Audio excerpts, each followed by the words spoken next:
Hello, everyone. Welcome to our first Sparkle of the year. I'm Lisa Martin with Silver Spring Town Center in collaboration with Silver Spring Village.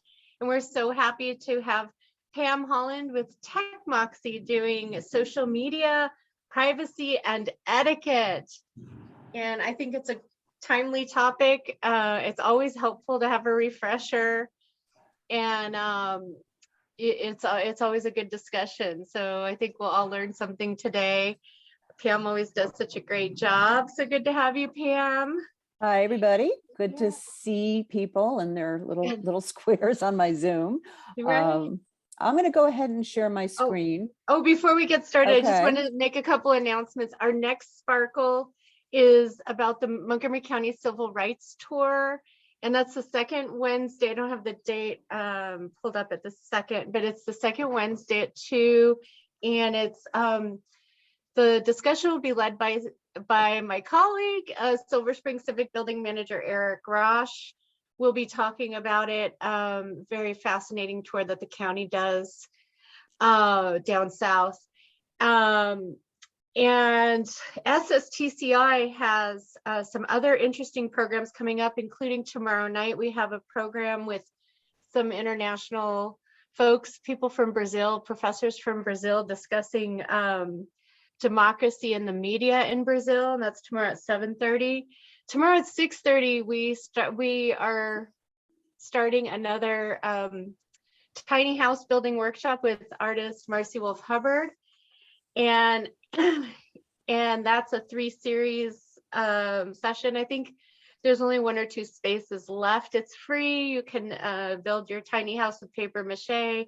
It's a wonderful thing to do. I was skeptical, but I'm sold on the tiny house process, which involves either exploring your memories from childhood of a special home, or dreams and hopes and dreams reflected in the tiny house. So it's a really creative, fun way to explore. SSTCI has some other great programs coming up, including Art as a Lifeline, addressing Parkinson's with the mind of a dancer, with Dance for PD, David Leventhal.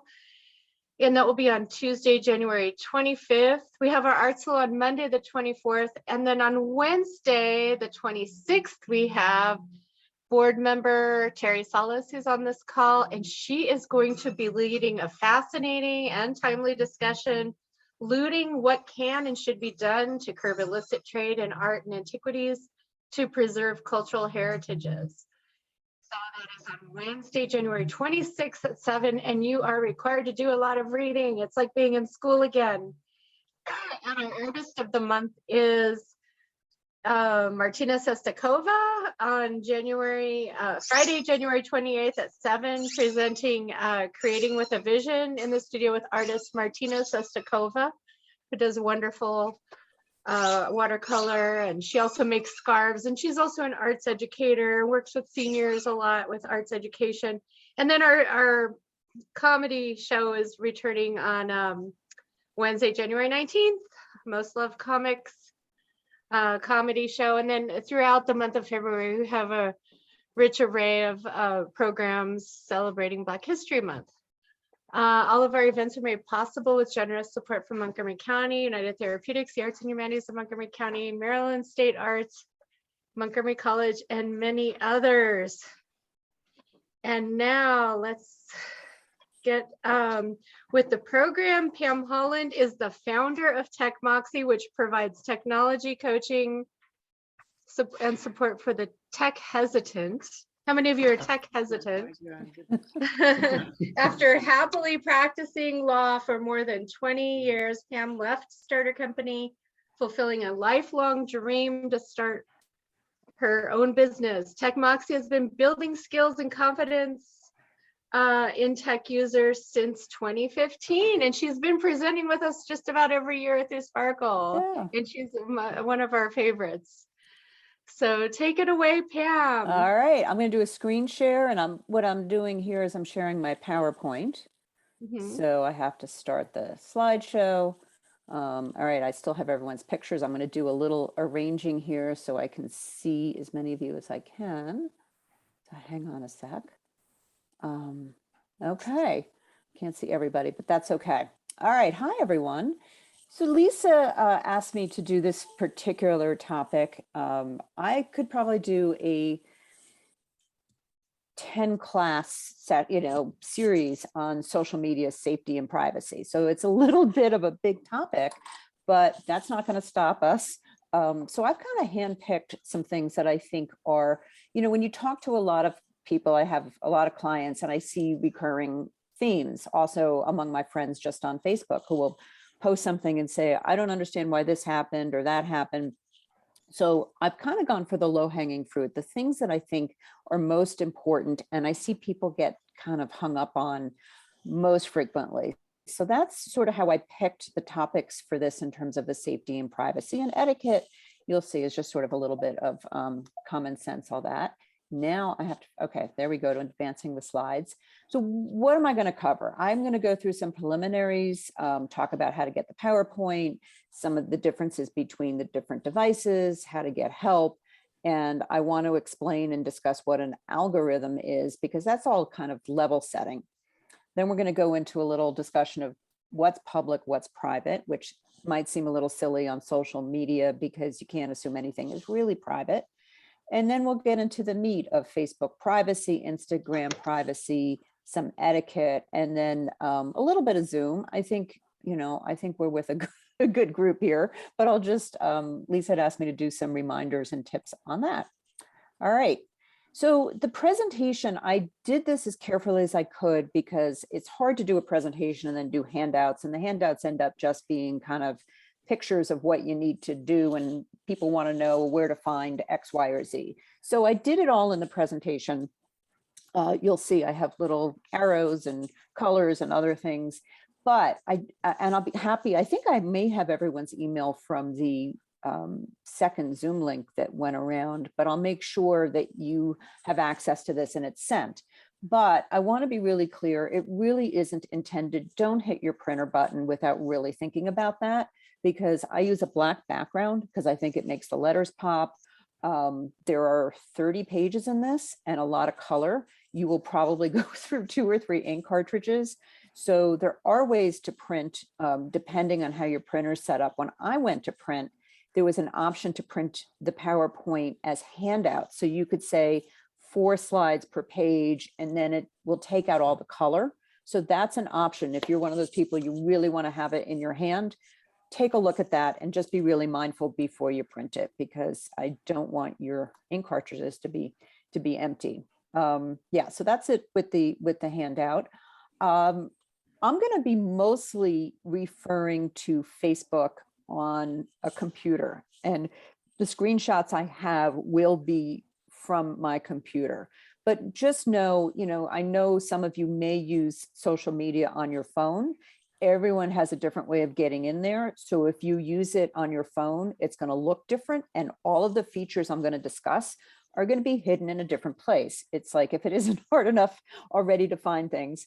And that's necessary because of the size of the device. So I can blame, Facebook and Instagram a little bit, but really it's important for them to be able to nest things. So I'm going to just show you, what each looks like real quick, just for level setting. So this is from my Facebook.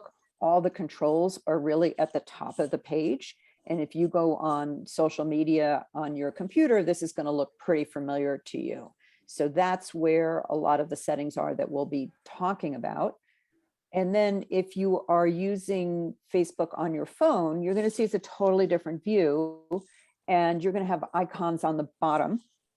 And on the far right on the bottom, you're going to see 3 lines, and that says menu, right? Okay, it doesn't say more. 3 lines like that. Sometimes people call it a hamburger because it's like a bun, a burger, and another bun.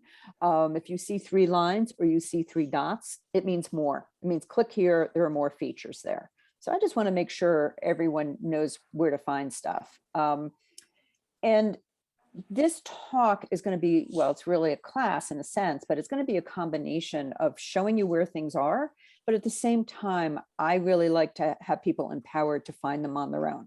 So if you took a cooking class, you might be stymied because you need to find your measuring cups, but the instructor doesn't know where everybody's measuring cups are. Does that make sense? So you're all going to have to figure out how to find this stuff in your Facebook or your Instagram. And I'm going to help you with some tips on how to do that, so that you're not stymied by where things are. So let me just, sorry, I want to make sure I didn't skip a slide. So if you need help on Facebook, it's, you know, each social media app, even Google and email, whatever you're on has a help feature. And the help features have gotten a lot better. So up on the top right, and I'm blocked a little bit because I have some of your photos I'm going to move over. Up on the top right on this, again, is the desktop or the computer view. You're going to see that arrow pointing to like a little down triangle, which is supposed to be kind of an arrow. And if you click there, you're going to get a drop down menu and help and support. And if you click help and support, you can put in your question. So for example, and I'm not going to cover this today because it's not part of the privacy necessarily, is if you wanted to know how to turn on two-step verification on your Facebook. And for those that don't know, two-step verification means you enter a password, and then every time you go to log on, I'm gonna hold my phone up as a prop, you're gonna get a code sent to your phone. And that's a great security measure. So if I mentioned that in passing, if you wanna learn about it or you wanna see how to turn it on, you would just click on support and you're gonna get a pop-up where you can type your question. Now, hopefully you get an answer pretty quickly. You could also go on Google and do the same thing. So anything we're talking about that, my slide doesn't tell you where it is, or you're not sure, or you want to follow up on something, learn how to use those help features because they are pretty decent. And of course, Google is also always your friend. So let me get back to the next slide. So on a smartphone, you're going to click on the menu down below, which means more. And then you're going to see a magnifying glass up at the top. And that magnifying glass is a search, and it'll search through your settings and other things. So you can click on there. Also, I didn't show this, but if I were to scroll below Friends and Marketplace, settings and things are down there. So that's where you would find your privacy settings and stuff like that. Tablets may have a slightly different view. Android versus iPhone, they're all different apps. So you just might find there's a variation there. And unfortunately, I mean, look how much information is on this silly one screen. So Facebook wants to give me shortcuts, and one of the shortcuts is to news. They want me to get to Marketplace. They're always trying to get you where they want you, not necessarily where you want to go. I'm opening the chat for a second. Yep, Pam, okay. I had a question that was related to the two-step verification. So recently, my computer is requiring me to verify myself on everything now, like not only Facebook, but my Gmail, even if I step away for a little while, and it's saying someone's trying to use your computer, and also Constant Contact, which we use for sending out Is that announcements. since you've been traveling? Yeah, but it only started in the last couple of days, and we've been here longer. Okay. Well, although I maybe was primarily using a different laptop. So the reason I'm going to guess is even though when you do two-step verification or you log into a site and you can tell the computer to remember you, what happens if you go to a different location is that the damn computer knows that you're somewhere else, even though you may not have location services on. So I am guessing it's because it picked up that you're traveling. Shouldn't it do that just once on maybe each thing? It should. It's doing it multiple times, and I took it to Geek Squad a couple days ago, and they couldn't really find anything wrong, but there must be something in my settings maybe. I accidentally, hold on one second. I've just never had this happen. I've had it You know, I've Right. never had it happen repeatedly over and Yeah, over, I and think it's it's really related. I aggravating. think it's related to travel, and it may, you know, that's all I can say is that is Okay, you're likely, and we can talk more about it. I have other thoughts, but right, it okay. happens to me when I travel. Hmm. And the algorithms I'm going to talk about may relate to that a little bit also. So what is a social media algorithm? I'm sure you've heard this term tossed around. I stole this from a website. I did did not write this, but I thought it was a really good explanation. It's a compilation of rules and data that make decisions about what users want to see on a platform. The social media sites create unique algorithms for each person who uses the site. So no two people will have the same exact social media newsfeed, which is a little bit freaky. That's not a tech term, but it is to me. So if Lisa and I were to have the same set of Facebook friends, our feed would be totally different because these formulas and algorithms take information from us. So I do see, for example, I do see Lisa's posts because I engage with her. I'll like her stuff. I see it. So then I see, they think, oh, so Pam must like Lisa and find her entertaining. So they send me more stuff. But if there's somebody who I never click on or whatever, I will see less of their stuff. So it's sort of like if you think about how the snack companies make us want to eat more Fritos after you have one, it's the same thing with social media. They want us to come back and stay engaged on the site. It also works with respect to advertising and other things. So I'll be talking about algorithms as we go. Each social media site uses the algorithms a little bit differently. And to turn this back to Lisa's question, I think there's an algorithm on her computer and with Google or whatever site she's using that knows where she is. And these algorithms and these formulas can be used for a number of things. So for example, I was once on the Jersey Turnpike. I had to make a round trip to take my daughter to camp and back in one day. I went up on the Jersey Turnpike, I bought gas. 6 hours later, I'm coming back and I went to use my credit card and my credit card wouldn't work. And the reason for that, I found out from American Express, is that if someone buys gas twice in the same day on the same road, chances are they're a crook.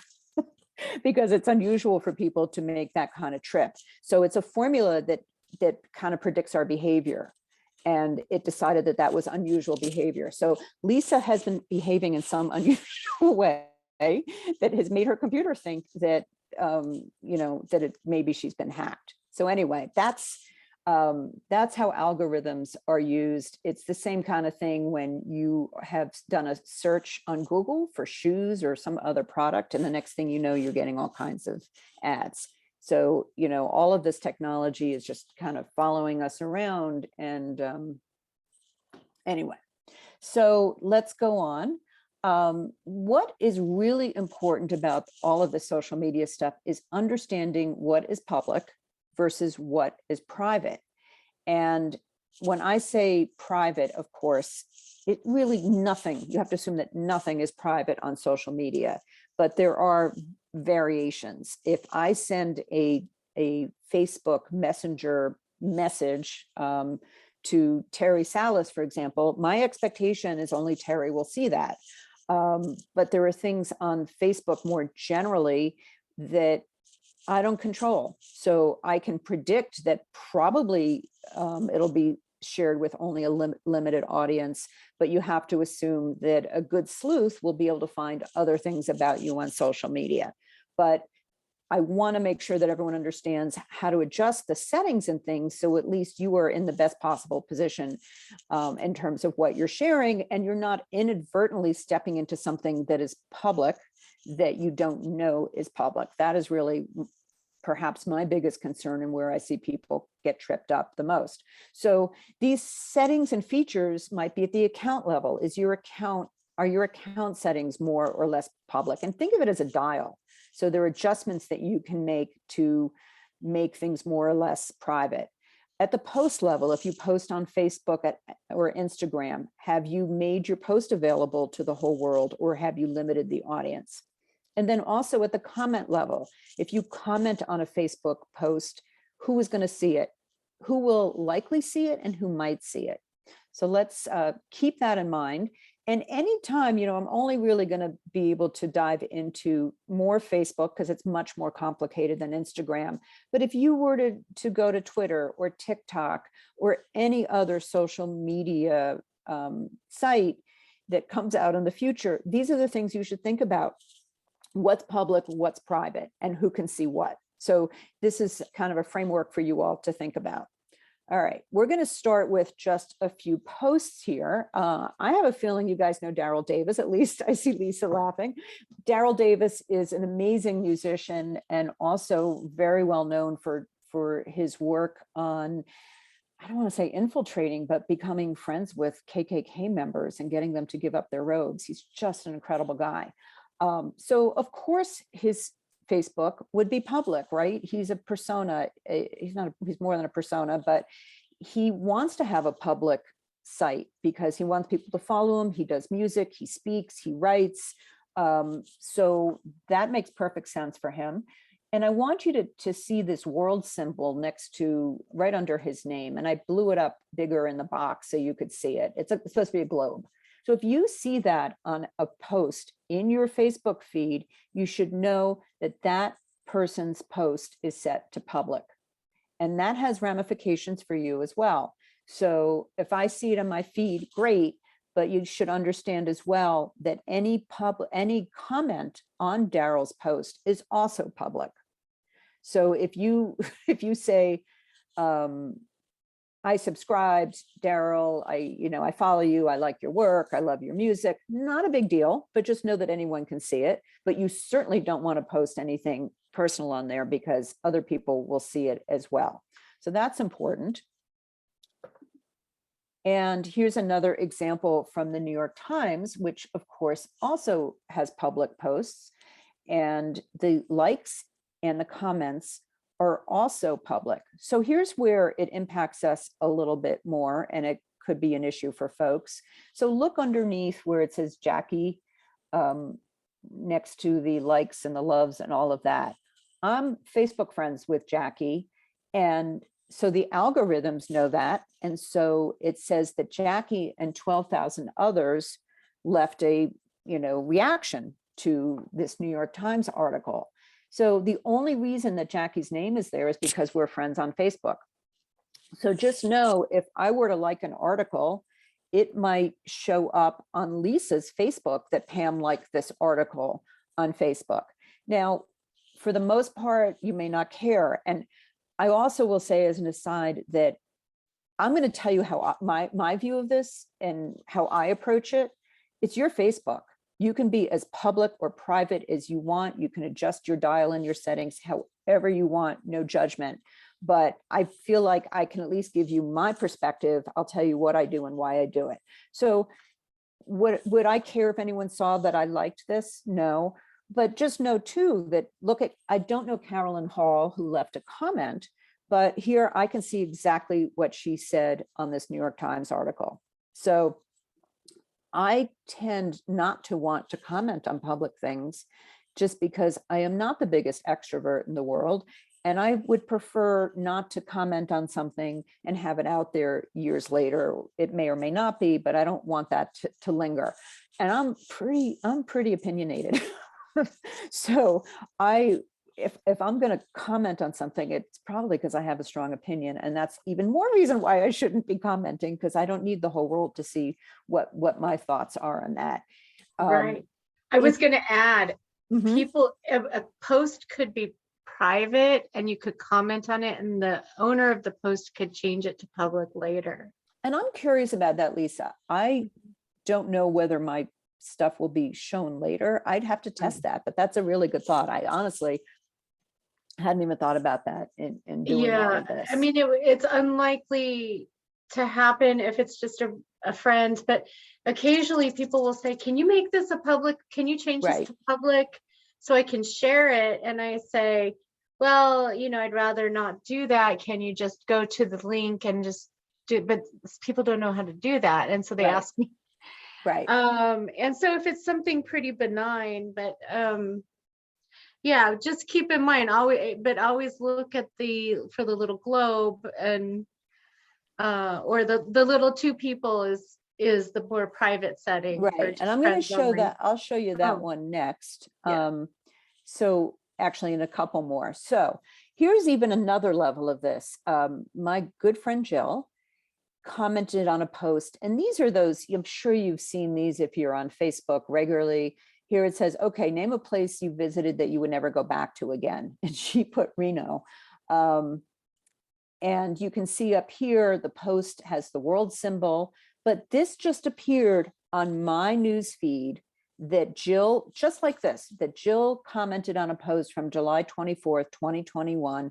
And I see that she put Reno. Now, it'd be one thing if I was looking her up, or, I kind of joke about stalking people, or if I was going on to the same blog, but I had nothing to do with this. This just kind of magically appeared.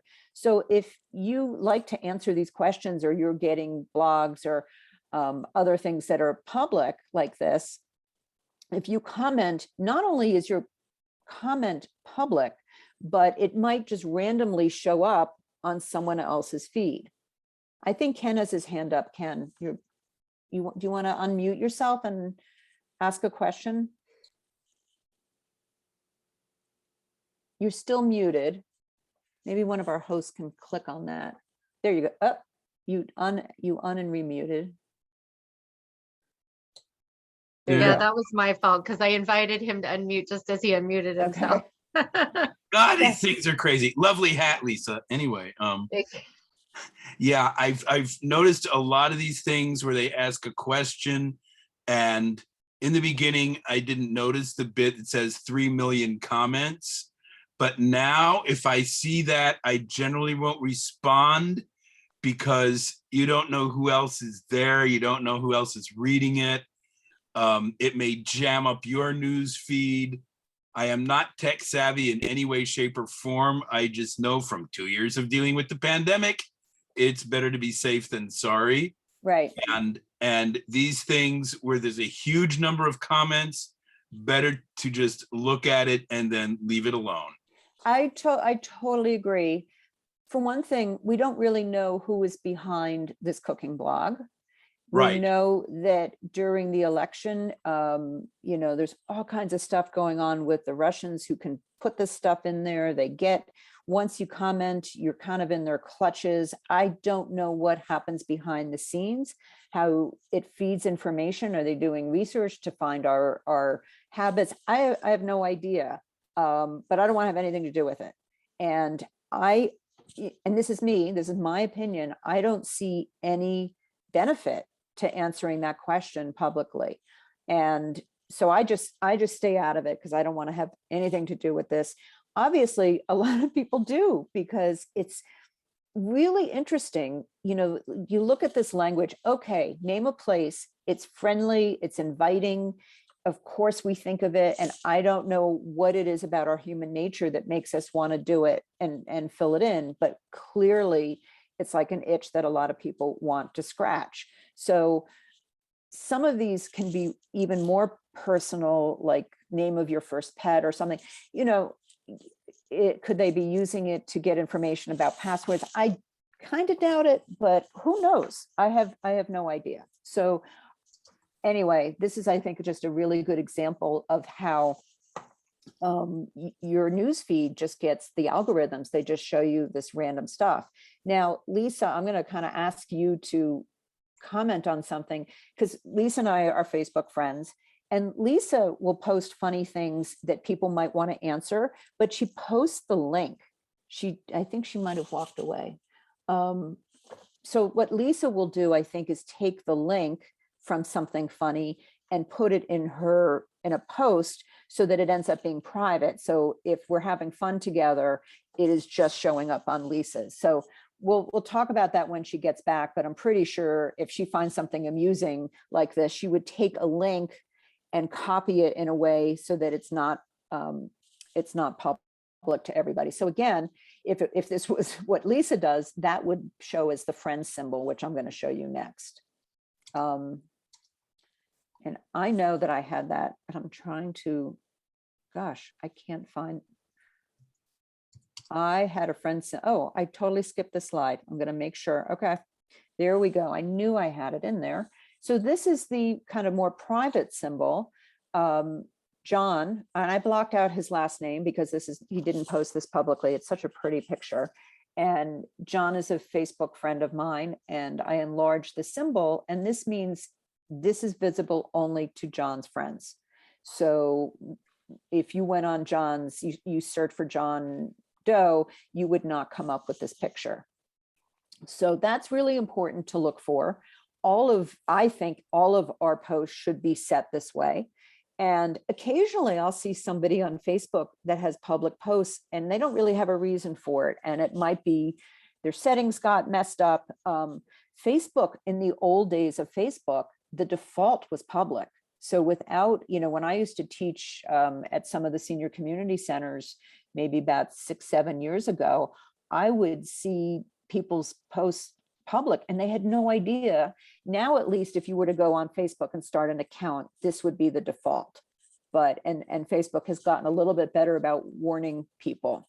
So if Lisa posts something and it's available to friends only and someone says, can you change it to public? It's because they want to share it. And that's, you can change the post.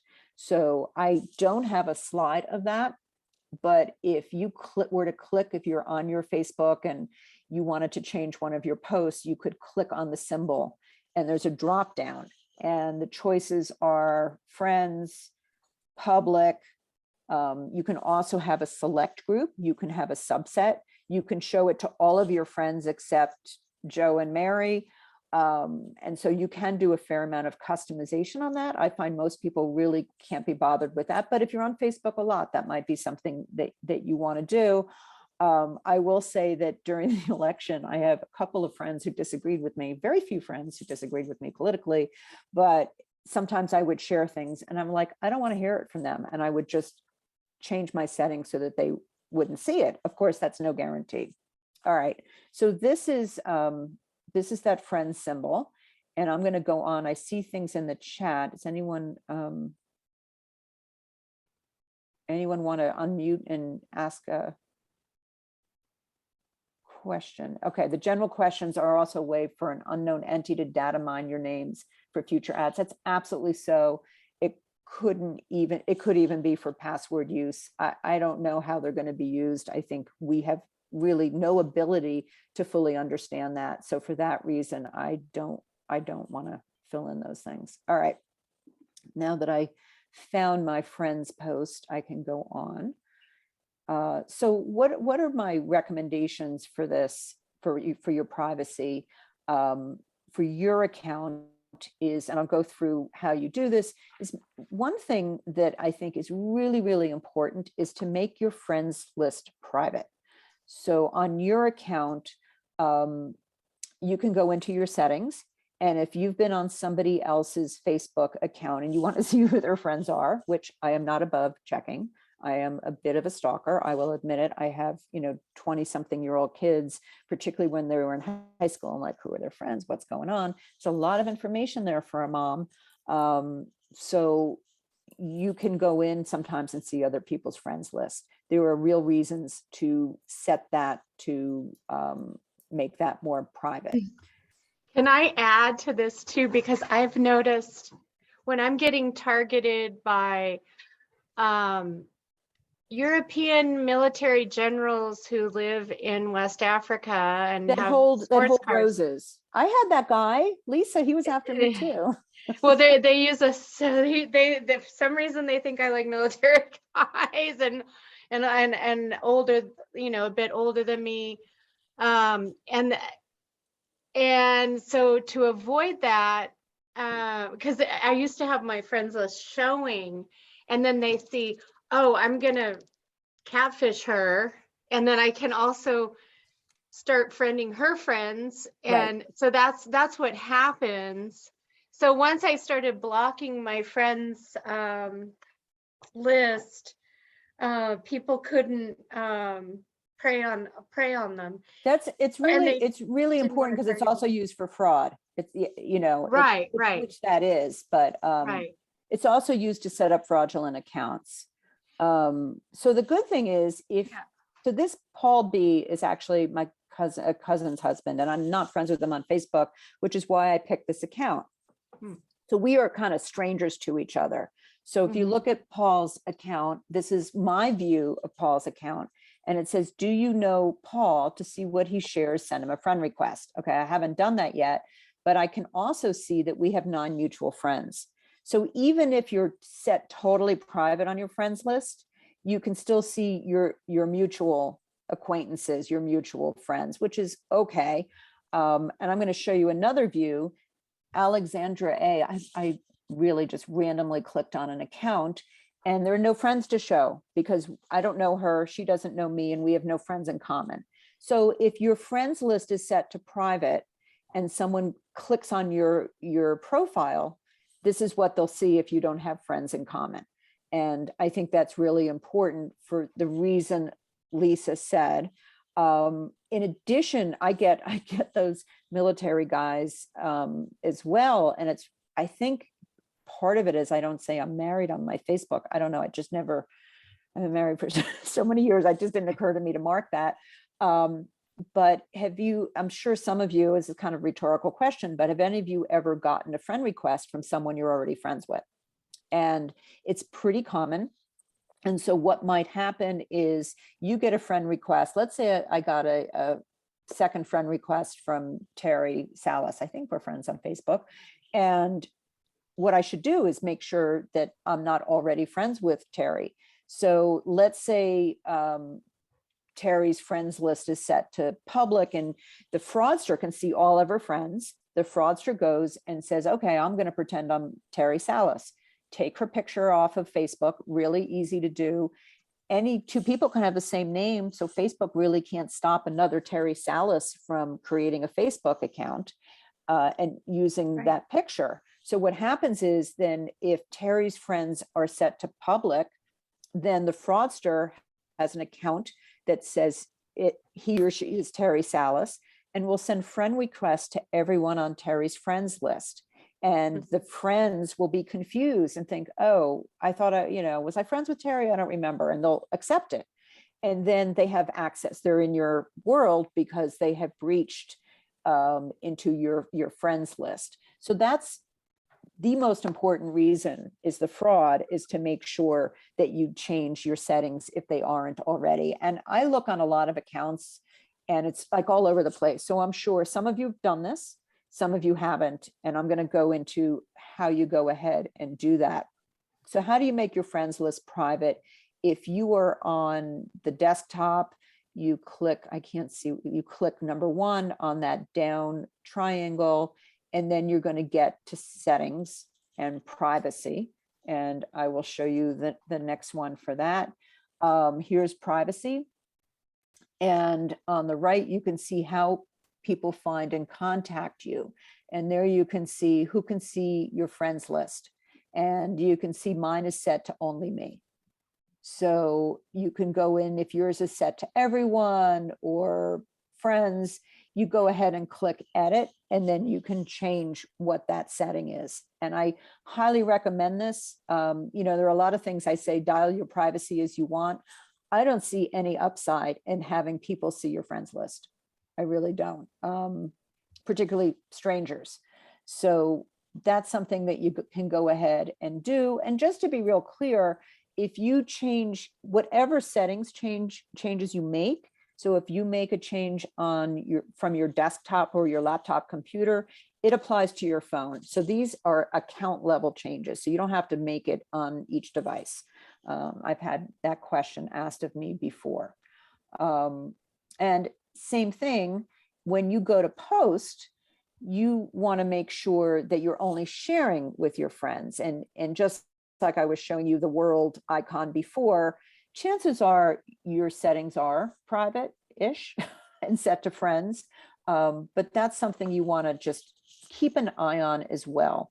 Occasionally, if you share something that was public or you want to share something publicly, it will change the default on your settings. So you just want to keep an eye on this, and you can change it by clicking if that ever happens.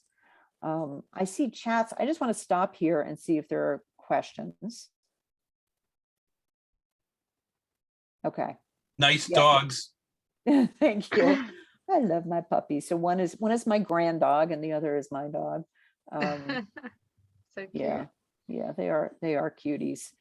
Pam, Yeah. I have sort of a question and a comment.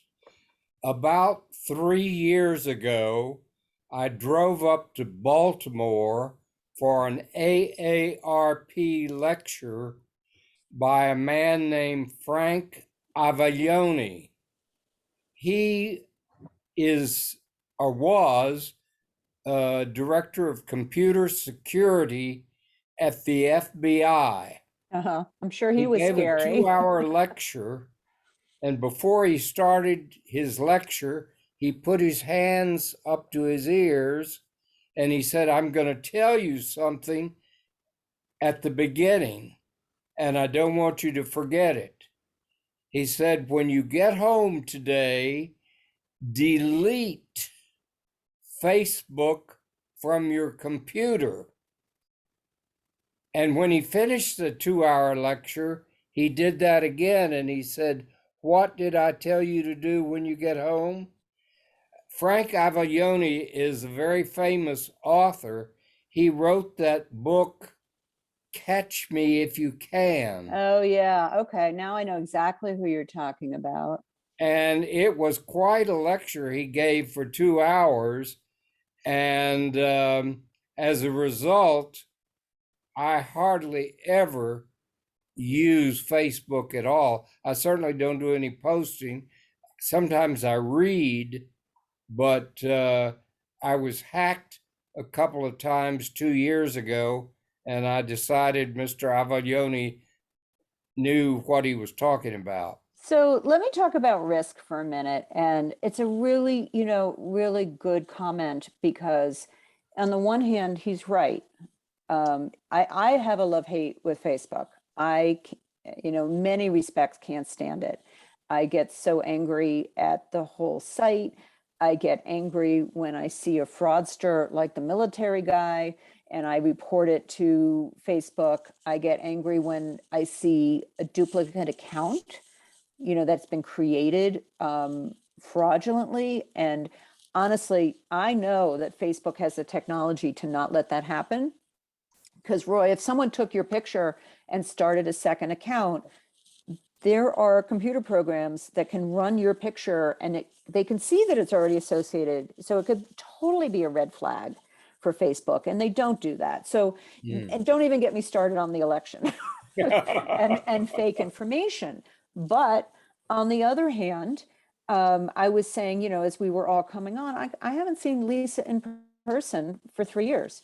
Lisa and I wouldn't even really be friends if it wasn't for Facebook. Like I met her at Live Sparkles, but the fact that I see her on Facebook and we can have little light conversations means I know her much better than I ever would have known her if I just got to see her at a Sparkle event. Like our paths wouldn't cross. So there's value in that. There's value over COVID that we can't, be with people. So there's benefits to it. I have to be on Facebook because I have to be able to teach everyone how it works and what the bad things are. So there's pros and cons. When I teach, I do a class on staying safe online. And, I once saw this guy from the county who did a similar thing, what you're talking about. And he was from the county, Montgomery County, and he told everyone not to do any online banking. And I was horrified because, yeah, there's risk. But if you can't get out in the snow or you are, aging and you need to use a cane and you're not comfortable, whatever the reason, we should be able to use these tools and use them safely. So You're more likely to get mugged walking to the bank than Lisa, having, exactly. right? I mean, Exactly. So that's and ridiculous. that's exactly the analogy I use. And Lisa and I didn't even plan this, but I say, women in particular, because we carry purses, you know how to walk down the street. You don't walk around with it flapping open. You don't not go to the store because you might get mugged. So we all have to manage that risk. So that's why I want to give everyone the tools. And there are a lot of people who won't use Facebook, and I get it. And I do think it's evil. So I agree with Right. him, Roy, but at the same time, it's like everyone has to make their own decisions. So I don't know what to tell you, but I think I have a gripe about it too, because there are people who are like, well, Facebook is the devil and it's evil. And I have a friend who she unsubscribed from our mailings, because we do send too many. And then she refuses to use Facebook now. And she's like, well, why didn't you tell me that event was going on? I go, look, I don't have time to send you a personalized message for all 120 plus of our events, right. and she expects me to text her or to forward. And even when I've forwarded the email privately, well, I don't always look at my email. It's like, people or people will say, there's another woman I know who I take a lot of, we belong to an affinity group. And I take a lot of photos when we have events, and we did have an event in the fall in person. I took a lot of photos. She said, can you email me all the photos you took? And I said, just go on Facebook and pull them. I posted them to Facebook. Oh, well, I don't really go on there. And I said, okay, well, I made that post visible, and then I even pinned it to my, you can pin a post. This Right, post was right. from like Keep it on early the top. November, and I just pinned it the other day, and I emailed her. I said, it's right there. It's right at this link. You can find it, and you can pick the photos you want, because I just don't have time and that is why energy. one of the reasons it's important to some people is that it is a way to stay connected with events. And as event organizers, we're putting things on Facebook and email, and there are a lot of things that we do have to keep up with. But I Right. think it's, there's the good and the bad. And for me, I don't post a lot these days. I think people are either very much their own personality, like they are in real life versus Facebook. So people who are extroverts tend to post more. People who are introverts tend not to. Just an observation, things don't change that much online, but there are also benefits. So I had a cousin who had a medically fragile child, and she would post updates in a private group. So there are other things. And, again, it's all about weighing the pros and the cons. And, what I try to do is give you the tools so that you don't step in it when you're on there and accidentally do things you don't mean to do. So Right. One thing I want to do here is, you can see, my post is set to friends, and you can double check this in your settings, your activity. I'm back into privacy. You can see this is the same page where who can see your friends list, and your activity, who can see your future posts. It's set to friends. Now, there are so many settings in here. What I recommend is that everyone, one day, if you have a laptop, put it on your lap while you're watching something on TV or whatever, and go through all your settings.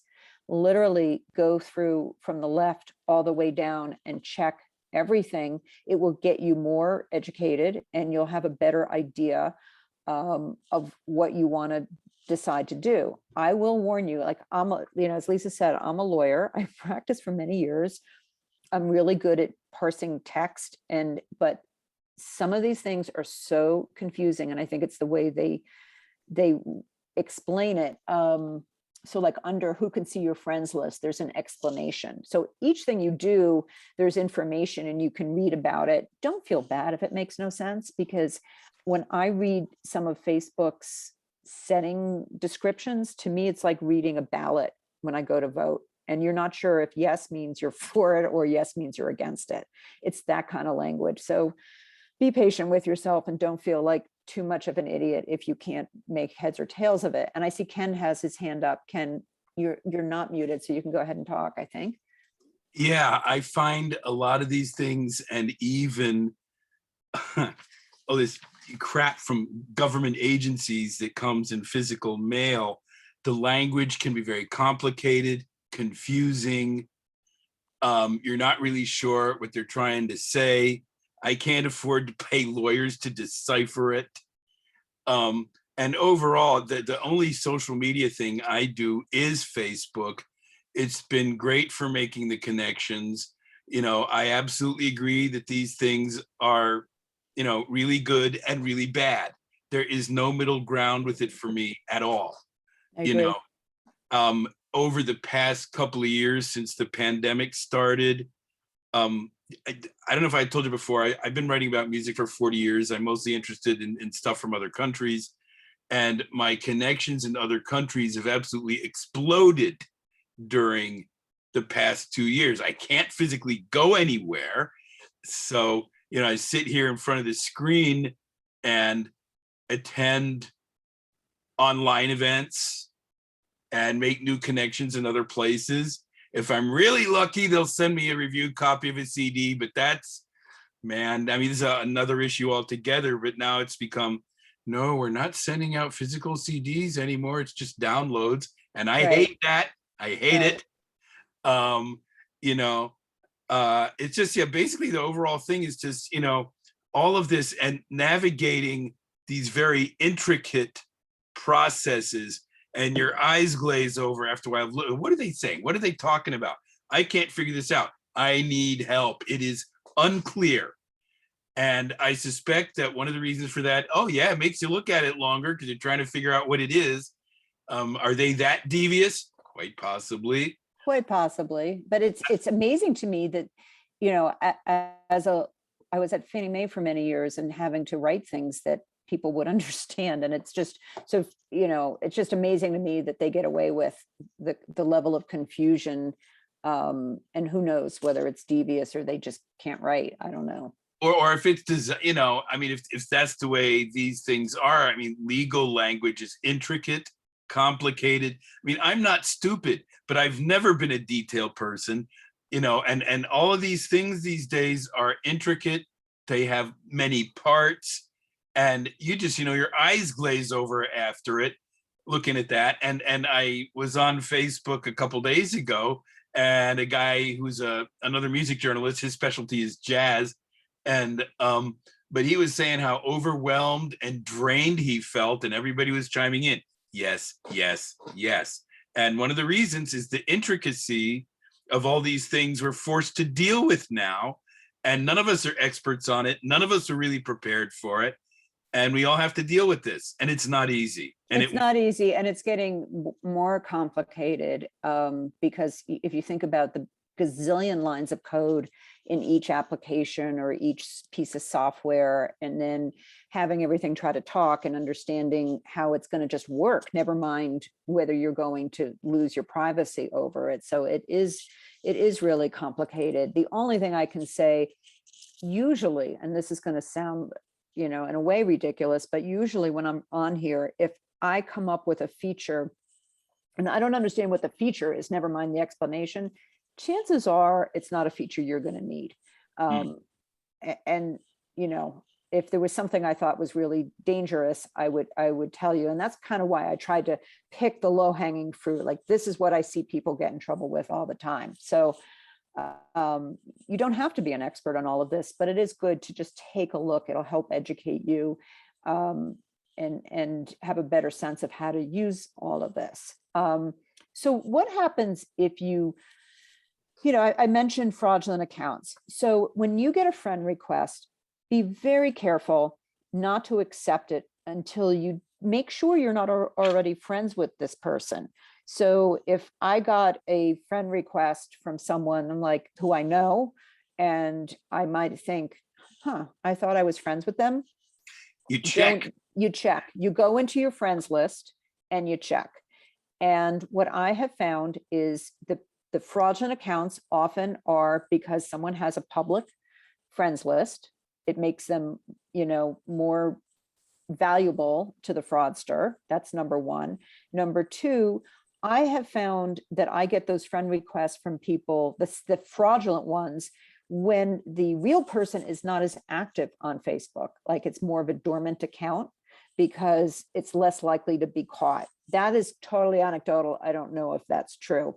So what I want to show you is, what do you do if you get a friend request and you think you're pretty sure that it was a duplicate? Now, I will say that there was one time that Lisa actually got locked out of her account, and she created a second account, and she was very quick to tell everybody, see, we really know each other on Facebook, that that it was a second account, because I would have reported that in a heartbeat if she hadn't done that. So you might want to check, but most people are not creating second accounts. I had an uncle, a dear uncle, who got, every time he would get locked out of his Facebook, would just open a new account, and it would drive me nuts. I'm like, stop doing that. You can't tell what's real and what's not. I'll get you back into your account. But anyway, so I don't want to have a second account, and I know people on this call actually who do. And I think they are legitimate accounts, but they don't even go into them.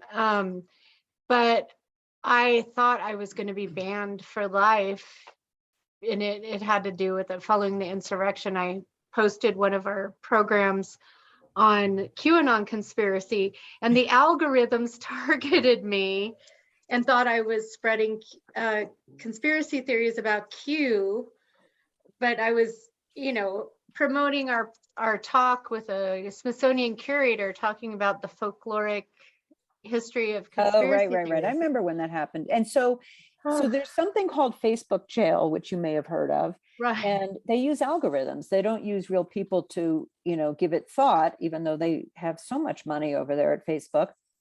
So I know civil rights activists, Black activists, people who are working for a cause and use the word Black on their post, and they get banned. It's not even like they've used like the N-word or something that really could be sketchier. So they'll just like, put you into jail, and then, you can't use your account. But so let's say you do get a friend request, or you just see, what you get one of these military guys, or if you're a guy, what kind of friend request you're going to get from some scantily clad woman, probably in Russia. But what do you do about this? So you can report it, and you have to navigate your way to their site, to their Facebook site. So you click on their name. I don't have a link to show you, a slide to show you that, but you want to get to their Facebook profile. And then here, this is Beverly B. I could add her, I could send her a friend request, which was not my intention. This is a legit account. I just needed an example. So you click on the three dots underneath their profile picture, and here you're going to see find support or report account. And so you click that. I don't have images of all the subsequent things that will pop up, but it's pretty self-evident. Sometimes the options don't fit exactly, but you can say, I think it says, what's wrong with this account? And the responses will be something like, this person is imitating a friend of mine. And then they'll ask you who the real person is. And they say that they'll go back to the real person and check. Facebook used to very quickly take down the fraudulent accounts. I haven't had the chance to check that recently, so I'm not sure about that. But that's what I recommend that you do, is go ahead and report the account. You can also block. I don't usually block, but if you ever had a stalker or something, you could go in there and click on that. Can I just add to a couple signs that it's a fake account if it was just created recently? If you go on the profile picture and you don't see any other profile pictures, and because sometimes it doesn't say when they joined Facebook, it's sometimes hidden. I don't know why. And that could also be faked, by the way, when they join Facebook. Yeah. Really? And so if you look at their profile, like say if you get the military man who's interested in, and he's a widow with a sports car and he's looking for a relationship. If you go in and, or the Eastern European lingerie model who is not even over 20 and is interested in, a senior man across the world. If you go in and you look at who liked their photos, that will show you who's likely behind. And it's usually someone that they probably wouldn't really know in real life, Right. And oftentimes they're in like Nigeria and they're teenage boys. And so I go in and I report all of their profiles. Oh, that's good. I usually just report the main one, but they should all be. Yeah. So yeah, Yeah. and definitely be suspicious. I think we're probably all more likely to recognize the, those romantic friend requests. You have to be extra careful when it looks like it came from a friend, because because it's going to be an image you recognize. And I don't know if you guys have ever played with the photographs, but I could very easily go onto Lisa's Facebook or Ken's Facebook, even Ken, and we're not connected on Facebook, and I could pull pictures, do screenshots. It would be very easy to replicate any account there. All right. So in terms of, I'm going to go on to Instagram. I just want to see if there are any other Facebook questions before I move on. Actually, I think we may be friends on Facebook. Are we? I'm so sorry. Yeah, I have to check that. There's I've also got- another Pam Holland. I'll check later, but now you're going to get a friend request from me because I'd like And I have to check and see if it's legitimate so you can go through the whole exercise. Yeah, exactly. And one other thing about the friend request, if it looks weird and you go to the page and there's no other friends or there's not a lot of posts, it's bogus. Exactly. All right. So Instagram is really primarily used on mobile devices. So that's why you see screenshots from my mobile device. And the algorithms and things work very differently on Instagram. It's a little bit more private if you make a few tweaks. So if I'm scrolling through the equivalent of the news feed on Instagram, I won't see that Lisa commented on some post like I was showing you before. Like random things like that don't show up as much. So if you comment on someone else's Instagram, it could be public, but it doesn't do what Facebook does. It doesn't kind of just like splat everything all over the place. So it's a little bit more insular, better for that. It's you do get ads just like you do on Facebook, but I wouldn't get that my friend Jill doesn't want to go to Reno. Like that wouldn't show up on my feed. So it is a little better in that regard, but it's also not used as much. So it doesn't feel as social. Like I don't know if Lisa's on Instagram. She probably is, but we don't engage on Instagram. We engage on Facebook. So a lot of people like Instagram to share family photos. So if you have grandkids, your kids may be using this to share photos. And there's some pretty easy ways to make this private. So on Facebook, of course, if you're going to be friends with someone, it's generally a handshake. It's mutual. So there are settings where someone can just follow another person, but for the most part, it's a handshake. On Instagram, if your account is public, it's not a handshake. So if any of you are on Instagram and you have public accounts, I could just go follow you and I'd see all your pictures. So I would describe it as unilateral. But you can change and make your Instagram private. Now, mine was public for a long time. And then I realized that was really stupid. There was no reason for it. Let people send me a follow request. And when it was public, I was getting all of these requests from men and God knows where, these military guys that thought, they were going to try to get my money or whatever. So I finally did make it private, and then they can't see who's following me. They can't see my friends, because that's what was happening. I would go on and get a request from Joe Blow, who was pretending to be a military man and wanted to, get my money. And then what would happen is I would look on his account and he was following all of my friends. So they just scoop up this information and use it. So I did set mine to private, and I highly recommend that. How do you make it private? You go up and navigate to settings, which if you're on your main page is going to be the 3 lines. That's the first screen. And then I have a series of screens just to show you. You can refer to this later. You go to settings, privacy, and then private account, and you can see the blue is on. So that means that my account is private. So if you look me up on Instagram, I'll show you what you're going to be able to see. Hang on, let me get, I'm moving things, my Zoom things around. So this person, Ben, has a private account, and all I can see is that he's followed by my mother-in-law. He's a cousin. But if I click on his followers or his posts or following, I don't see anything. And down where his posts would be, it's just the white space on the bottom, I don't see anything. So that's what I recommend for Instagram. Anyone have any thoughts on Insta? I mean, that's really it. It's just Yeah, I so think much more simple. Instagram is kind of it's more trendy, and younger people or creative types tend to prefer it because they don't think Facebook is cool, but I think with Facebook, I'm a fan of Facebook because you can have real conversations with people and stay connected better that way.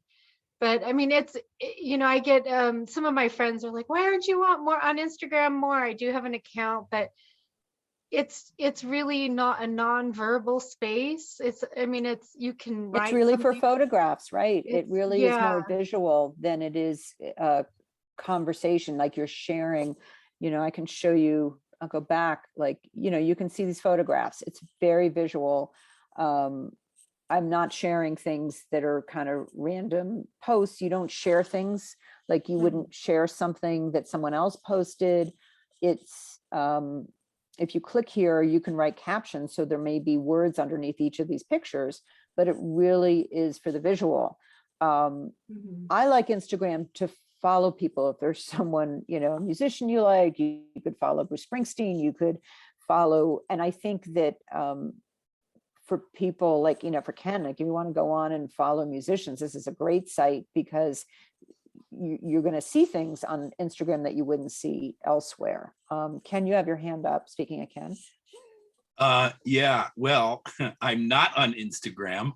And it has occurred to me from listening to everybody and seeing your displays that the more social media accounts you have, the more risky that can be in terms of running into people you don't want to run into, and fake accounts and all kinds of stuff like that, and having your information more available. And you also have to be very patient with all the detail of these intricate processes of how to make your stuff more private. I mean, sometimes I feel like I need to have a live-in tech assistant, and I can't afford to pay for that. So, right. So let me just give you a couple thoughts on Instagram. So technically on Facebook wants a real name. Now you could make up a name, and sometimes they figure that out, sometimes they don't. On Instagram, you could really set up an account with a fake name, or it doesn't have to be like I'm not telling you to impersonate somebody, but you could say, you could name it Silver Spring. You could name it anything, and really make it private and use it to follow accounts rather. So all the stuff I have in here, I'm doing, and I have my website. I don't need to have my website here anymore because it's not a public account. But I do think, Ken, you would really like following some of the musicians that you're interested in, because because of the algorithms on Facebook, I don't see things on there that I might want to see. So for example, I've always been a huge Cat Stevens fan. Well, he's active on Instagram, so I get to see his posts, or he might have a clip of him performing or other things. And I really like that. So to me, I don't do it as much to engage as I do to see. And I also want to see my kids' posts. So for me, there's a real carrot there, but it can be used in a way where you don't, you go through the settings, it's simpler than Facebook, and then you have access to some of the music and things that you don't see as well on Facebook. I don't think you would engage and have those conversations and build relationships, but if you want to see that kind of stuff, Instagram is really fun for that. And I think it can be done with total privacy. Anyway, just some 2 cents on that. All right, so now I'm going to go through some real basic etiquette tips, and I think I'm probably talking to a fairly sophisticated group here, but this is what I kind of tell people, particularly those who are just getting on social media. I think you're in this talk today because you're all cautious. So if we had some crazy extroverts, I'd be more concerned. But these are some of the things that I just warn people to be mindful of. Tagging someone in a photo post means on Facebook, like you put, you tag them, you put their name on the picture, and then you've probably seen this, that, so-and-so Lisa is with Ken at an event or whatever. Think about that. Don't tag people too willy-nilly. They may not want to publicize where they are vacationing or that they attended a party. So you want to just be mindful and protect other people's privacy and not out them.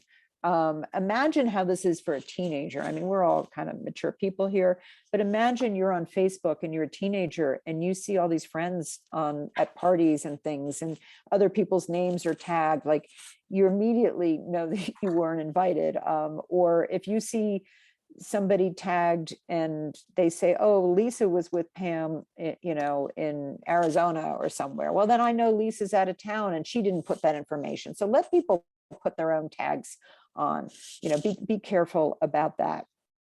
Another thing I see is occasionally comments on a post. And, I've had relatives who will, I post something and they'll say, oh, when are you coming back from vacation? You've been there, like, no, I did not post that I was on vacation.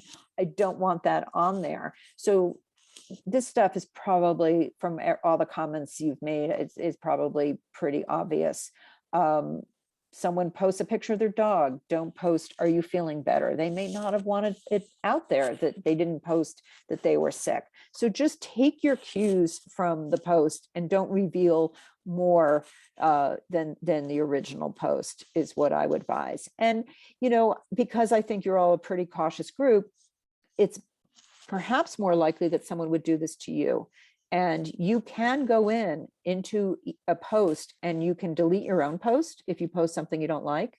If someone comments on your post and you don't like it, you can go in and delete. And there's like a couple lines next to someone's comment. I don't have a screenshot of this, but you can go in and delete the comment. And I've had to do that a couple times for some relatives that didn't quite know where the line was and something was inappropriate. So I, would go in and delete the comment. So that is something you don't want to, God, it would be exhausting if you had to do this every time you posted, but you can edit that. And if something really runs amok, you can always delete your post. So that's something to keep in mind too. And I tell people, don't overpost. You don't want to keep bombarding other people with posts. I know I have one client who just shares all kinds of stuff constantly, and people don't see it anyway because the algorithms won't let you. But less is more. It's kind of like wearing accessories. The old thing, you put on your accessories and then take one off. Less is more. Ken? Yeah, I just did want to comment about the overposting thing, since I've basically turned my Facebook page, it's about 50 to 75% a music blog now. And because I haven't been able to figure out how else to continue as a music journalist, it is, all right, we spent another few hours on that one. But yeah, and I have discovered that I have to kind of moderate it, and it's really hard. Well, should I post a link to this concert or this video or, whatever. And yeah, it's tough to make those judgments. Yeah, it really is, because you don't want to have too much out there, and you want people to behave themselves, and, but you're doing it as a business, and that is different than somebody who is just doing this socially. And so for you need to do more than someone else might. And I think that's important. Patricia, I see your hand up and you just unmuted, so I think you're good to go.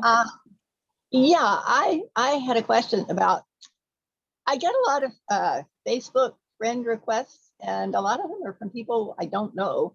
And I really don't do Facebook to see posts from a whole lot of people. I got on originally more for groups, and now, I do have some friends. And I need to go in and see if my Facebook friend thing is set for private, which I think it is. But my question is, can people be picking me up from other people's friend list? Like if it's set to public, or maybe they're friends with that person. And Right. then that's why they're sending me a friend request. Right. So back to algorithms. Again, Facebook wants us to be engaged. And I'm going to go back. I want to show you. I'll show you on this one. You can see at the bottom, it says suggested for you. These are people that Instagram thinks I should be friends with. And so people are getting, your name is probably popping up on other people's Facebook. It's like, oh, people you may know, and they think they're going to say you may know Patricia when they may or may not. So I don't think people are necessarily going in and looking at other people's friends and then digging. I think if it's not fraud, what's likely happening is you show up as a suggested friend for people. It's kind of, and so for example, like Jacob is one of my son's best friends. I know him well, so that makes sense. Mara, I have no idea who Mara is. So you're probably showing up in these random things, and for whatever reason, people are clicking on send friend, send you a friend request. I've also, embarrassingly, I have recently become friends with someone on Facebook that I didn't mean to. She worked with my husband, and she's really nice, but I don't know her well enough to send her a friend request. And I did. I must have done something, fat fingering. And anyway, we're now friends on Facebook. So does that help? So definitely check your friend setting. There is also a setting on Facebook that I did not cover. I think I can find it though, because it was on another. Hang on a sec. Okay, so look at this, and underneath the green down lower, it says how people find you and contact you. And it says who can send you friend requests. I have it set to everyone. You can change this. You can hit edit and change it to, I forget what the options are, but I know one is friends of friends, and there may be a no one option. I'm not sure, but this is something else. If you really want to kind of lock that down a bit, you can change this from everyone. Most people have it set to everyone. I get tired of going through and deleting them all. You know what? Don't. And I wouldn't even, do not worry about the friend requests. You can delete them. But you don't need to. It'll just hang out there. The person isn't going to know. The other thing I want to ask you though is sometimes when people think they have a friend request, it's really not a friend request. It's a suggested friend. So go read the heading really carefully and see. So it might be, let me go back. Hold on. I don't have a Facebook example of this, but here where it says suggested for you, the Facebook version of this is more oblique, and sometimes people think it's a friend request when it's really people you may know.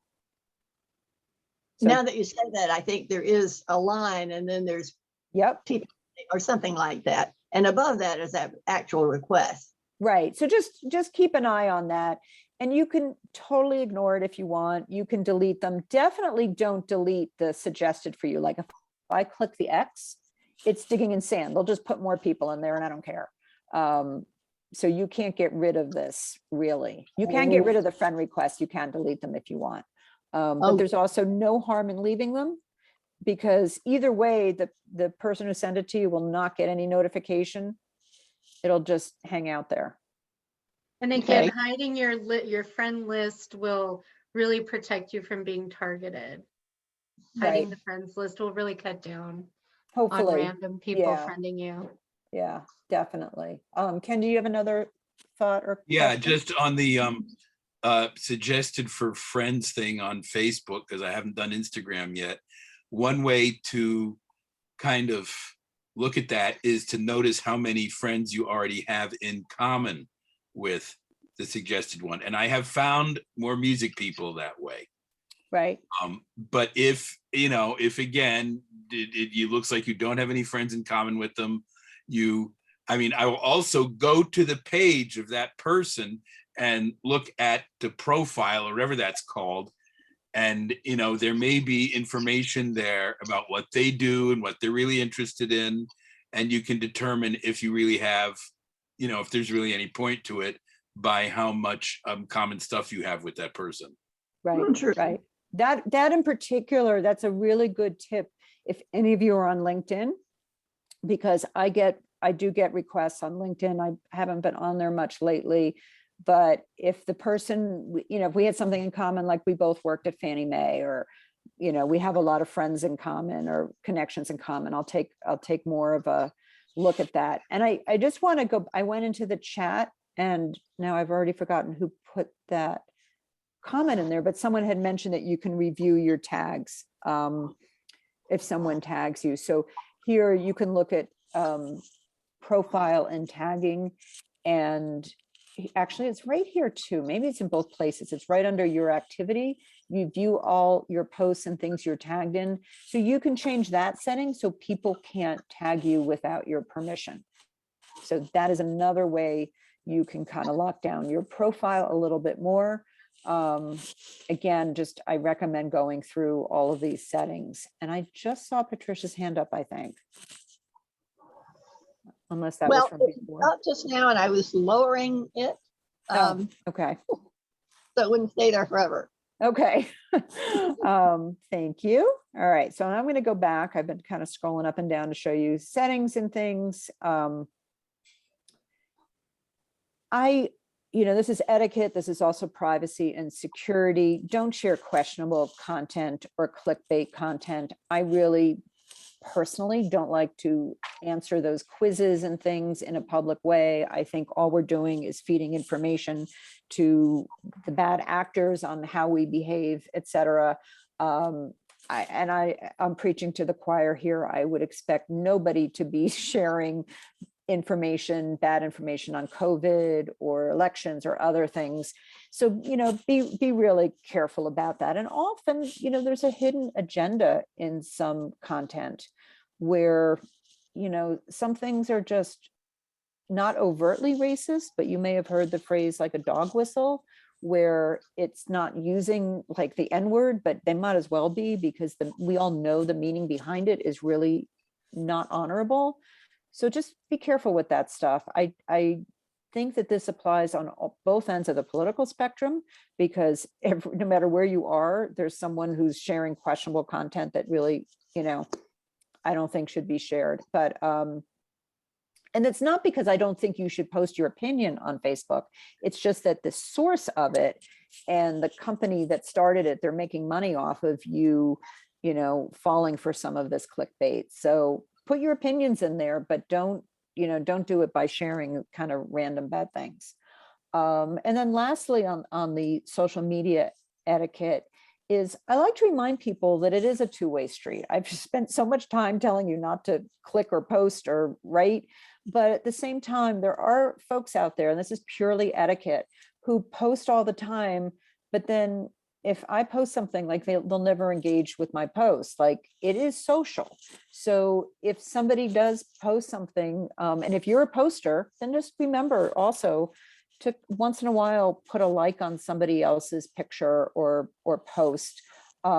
Not if you're not comfortable, but this is purely an etiquette thing. And if your privacy considerations make you not want to click or comment, that's totally understandable. But I also see it like you're going to a cocktail party. You wouldn't sit there and just talk about yourself for an hour. You would ask questions. You would engage. So just remember, it is social, and it is nice. Think about who the person is at post. Are they lonely? Are they isolated? You know, weigh that against the privacy considerations. So I think that was it on the social. So I wanted to just go over a couple Zoom etiquette things at the request of Lisa. Let me do this, and then we can open it up to more discussion and questions. So you've had 2 years of Zoom experience now, just about. So I'm not sure how much this is needed, but I think we're going to be continuing to use Zoom. I know that I will be teaching over Zoom because I don't want to be driving everywhere. So I think I think our whole worlds have changed even after COVID is done, that we're going to be with Zoom for better or for worse for various things. And it'll give us access to classes and social events, and we can get out and see people, or not get out, but see people in bad weather. But just remember your controls. And if, you know, I just have like kind of two things of advice. One is just make sure you know where that mute button is. You know, I've had people kind of embarrass themselves because they're arguing with a spouse on a class and someone walks in and they forget to mute. What I do, so if I do a lot of one-on-one with clients and I have allergies, so like I'm always about to sneeze, and I hit the mute button before I sneeze, so that, because I have this microphone, that way I'm not like blaring in their ear. And then my problem is I forget to unmute. So my problem isn't muting, it's unmuting. So always know where those controls are so that you can get to them quickly. And, you know, someone walks in the room, your spouse is in a bathrobe, whatever it is, just be ready to click that button. And, you know, that's pretty important. And if you're hosting, I mean, some of you may be starting to host or have been hosting meetings, and I've been relying on, you know, my great hosts on this Zoom. But if you're hosting, know how to get to your participants so that you can also mute. So I just did a screenshot. If you click on participants, you'll have a list that pops up on the right. Now this is desktop. And if you're hosting, it's a good idea to keep this open, because if you had to mute someone, that's how you get to it really quickly. So you can also do your friend a solid favor. If something happens in their home and they're not muted, you can get in there as the host and mute and unmute people. So that was it on Zoom. If you are on a phone to Zoom or an iPad, it's different. Of course, you have to tap the screen, but practice that. I think the worst fear for many people on Zoom is that they'll accidentally like leave the meeting. And just remember that if you ever accidentally get out of a meeting, you can just go back to your link. If something fails, go back to the original link and rejoin, unless you've been removed for bad behavior. And then you might be blocked. But that's it. So that's the end of my slides, and I'll make sure everyone gets this. We probably have a little time for questions if anyone. Great. That was fabulous, Pam. Thank you. So informative. And we have time for a few questions. If we can just leave the, you can just unmute and ask a question. I think we have a few enough people. Yep. Go ahead, Patricia.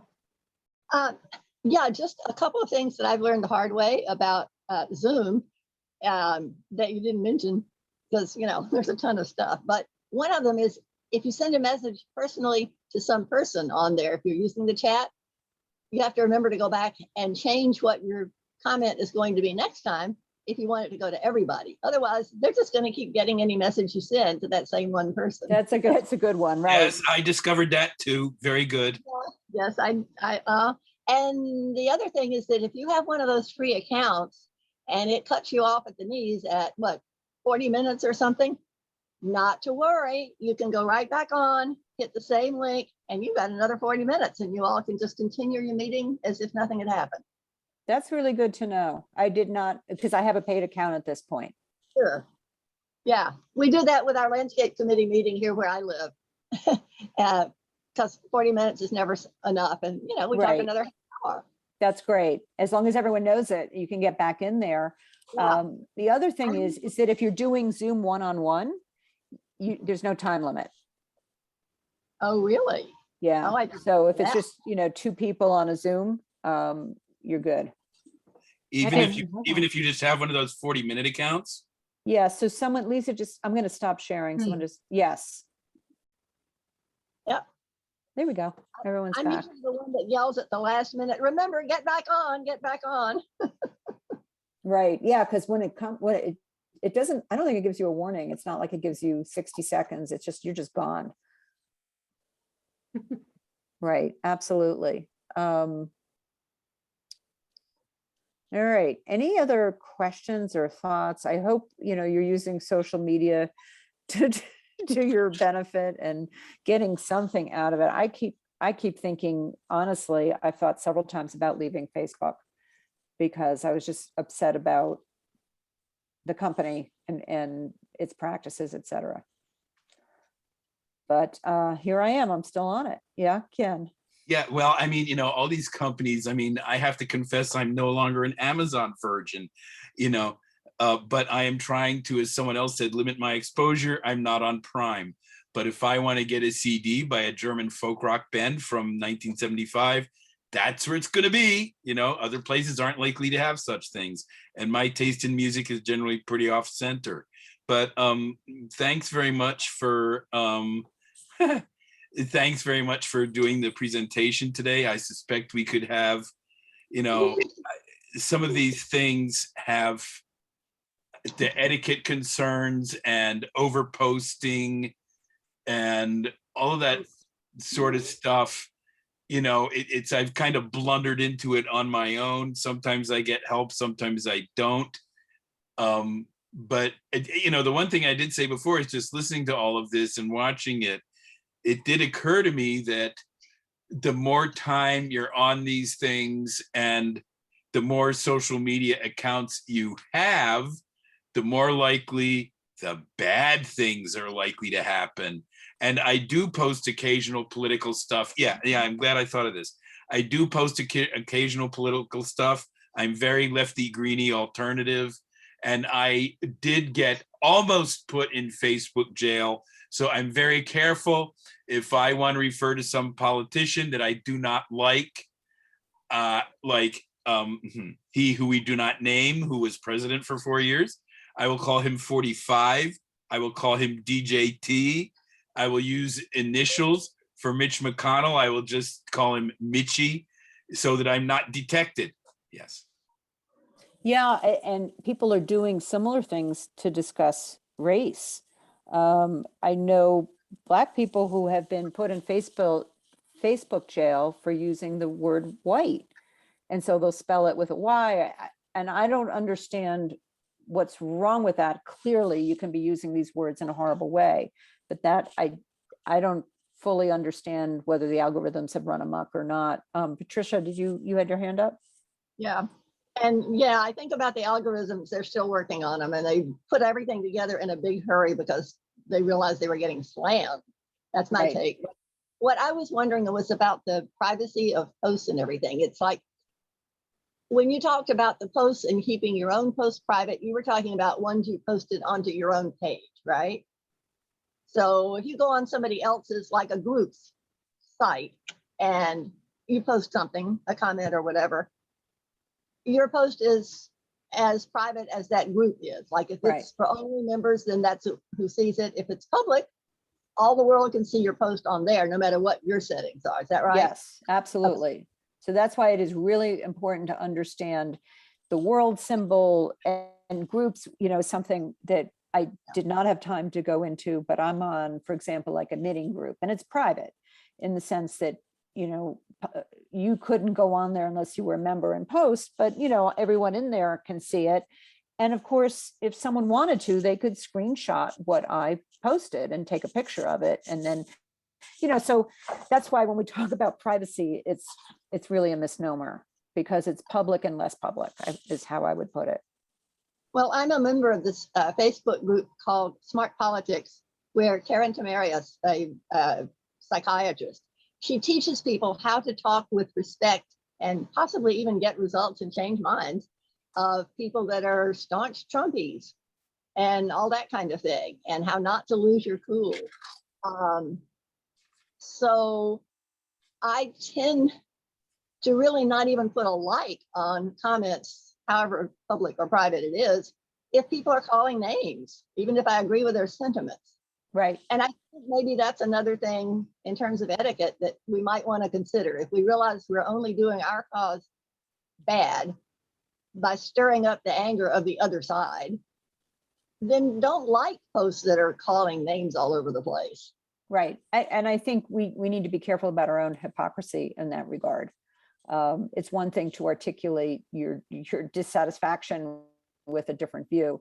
But I know I've been really upset when I've seen some of our, the politicians I like called names and really, really bad names. And so we kind of have to think, you're right, and think about what we're doing to encouraging that on the other side. Yeah, It's also, in learning more about it. Smart Politics is a group that is open to new members, and you can learn a lot about exactly what you just said. Don't call those politicians bad names either, or Right. their followers.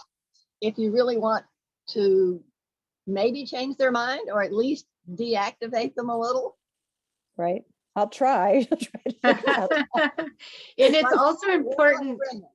It's also important to consider the source of your news. I mean, I have a couple conspiracy theorist people who will repost like things from something called Babylon Bee or something, and then Facebook constantly says this post is not legitimate or may have conspiracy theory or fake news. And but I think we need to consider the source when we're posting.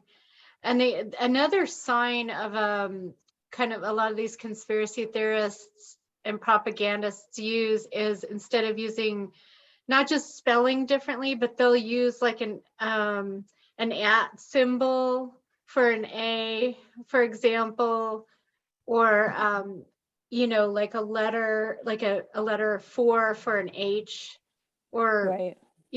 they'll use, or a 0 for an O, and just so they think it won't get picked up, but eventually it actually does, if it's being widely used that way. Right. It is really important. Facebook has tried to put unverified, or this has been, but it's still really hard, especially when the originators are trying to fool us and have things go under the radar. And you can unfriend people. That's also another option. That there was someone who was an acquaintance that I knew through my daughter's high school as a mom, and she was posting all kinds of conspiracy theories, and I just unfriended her. People don't know, by the way, in case you're wondering, they don't know that if they go to look. So if this woman looked, she would see that we are no longer Facebook friends, but she doesn't get a notification. I was about to ask that. Thank you. Yes. And then along those lines, you can unfollow somebody. So let's say you have some cousin that you kind of need to stay connected to because you're related. You can go into your relationship, and where it says friends, you can click on that. You could unfriend them, but you can also unfollow them. And that might not stick forever, but if particularly during an election cycle, if you didn't want to see their posts, but you felt like you needed to stay connected to them, you could unfollow them, and then they won't see, you won't have to see the unpleasantness. It's Ken? really hurtful when people unfriend you, especially like a relative or something. I mean, I was unfriended by a couple Trumpies because I was vocal, calling Trump out on his racism and anti-immigrant stuff and things like that. And instead of unfriending me, they could have just put everyone except Lisa Martin to view my posts. And so we would have still been connected. I could have still messaged them, but instead my cousin unfriended me. And I had Christmas a couple of years ago, I said, well, you unfriended me on Facebook again. Yeah, there was a lot of that going on before the election, done in anger. I will occasionally unfriend somebody who I just feel like I don't have any connection to them. It just feels a little inappropriate. And then there are the temper tantrum unfriending issues, which is a little different. Right. You can also block people. I'm trying to figure out what the difference is between blocking and unfriending. So it's a big difference. And unfollowing. So if I blocked you, Ken, I don't even think you would see my profile. So that's really the most extreme, and used when you feel like you feel unsafe with someone seeing your posts, etc. If it was fraud, a woman has a stalker or a man has a stalker, you might want to do a complete block. Generally speaking, though, most people would either unfollow or unfriend. So that's the difference. Unfollow, you don't see their stuff. Unfriend, you're no longer connected, but they could go on and see your profile. and blocking, they can't see anything. So they Oh, would switch. blocking is more severe than unfriending. Yes, it is. I didn't know that. Thank you. Yes. So unfollow, unfriend, and block being the most severe. So unfollow though, you can still look at their post if you want to and see Yes. what they posted. Yep. They can still look at yours. Yes, absolutely. So it just means it doesn't show up in your feed. Exactly. And I'm just taking a very quick look on my Facebook to confirm what that says. So you go into, yes, so there's unfollow, unfriend, and then you can also customize your friend list. Like, so you, as Lisa said, you could make a post and have it go to all friends except. So if you didn't want to engage with someone on a particular topic, you could edit that. Most people don't go to that trouble. I did a bit during the election because honestly, I just didn't want to hear, if I was doing a fundraiser for a candidate who was a Democrat, I didn't want to hear objections from, I just didn't want to hear it. Like, so I just kept them off of certain posts. And But I guess again, there's no guarantee, you can't, it's like there's public and less public. There's no guarantee that they won't see it somehow. I wouldn't trust that absolutely. But for the most part, I think it works. Do they know that you unfollowed them? Nope, there's no way to know that. So unfriend, if they went in, like if Lisa unfriended me, I would go in and look for Lisa and it would say we weren't friends. So I could discover that. I wouldn't get a notice. But if she unfollowed me, I would have no way of knowing. Okay, good to know. And you go into the settings, you go into the privacy settings and you can say everyone except, Pam Holland. Right. If you didn't want, if you had someone who you don't want to trigger them, for example, if it's a political thing and it's the one person you still want to stay connected to, but just you can block them from certain posts. But then you have to go in each time, it'll stay on that default setting and you won't have posts. And when they look at your wall and they know that you post multiple times a day generally, and then suddenly you're not posting anymore. Although you could blame that, Lisa, on the algorithms, because even though I see a lot of Lisa's posts, I probably don't see all of them because remember that Facebook decides what to show me. Right. And if you want to see more posts from someone else, you should go visit their wall and maybe like something and comment on something, and then it'll, start bringing up that person. I do that. It seems to work a bit. Well, this has been really great. I think we're nearing the end and we could go on and on. It's such a fascinating topic. I know, and there's so so much helpful there. for everyone. Thank you so Thanks much. everyone. And thanks for the great Pam. comments and for participating. It makes a lot more fun for me. Great. Doug, do you mind if I send you a Facebook request? Facebook friend request. Are you on Facebook as yourself? You're muted, Doug. Sorry about that. You'd think I would have mastered that part by this point. Sure, you can. I'm not on Facebook that often, but eventually I'll get to it. Okay. All right. Yeah, this is a really great session. Thanks for putting it on. Sure. Great to see everybody. Thank you. Thanks so again, much, Pam. Okay, bye-bye. Yeah, be well and Bye, stay safe, everyone. everyone. See you on Facebook. Yes, definitely.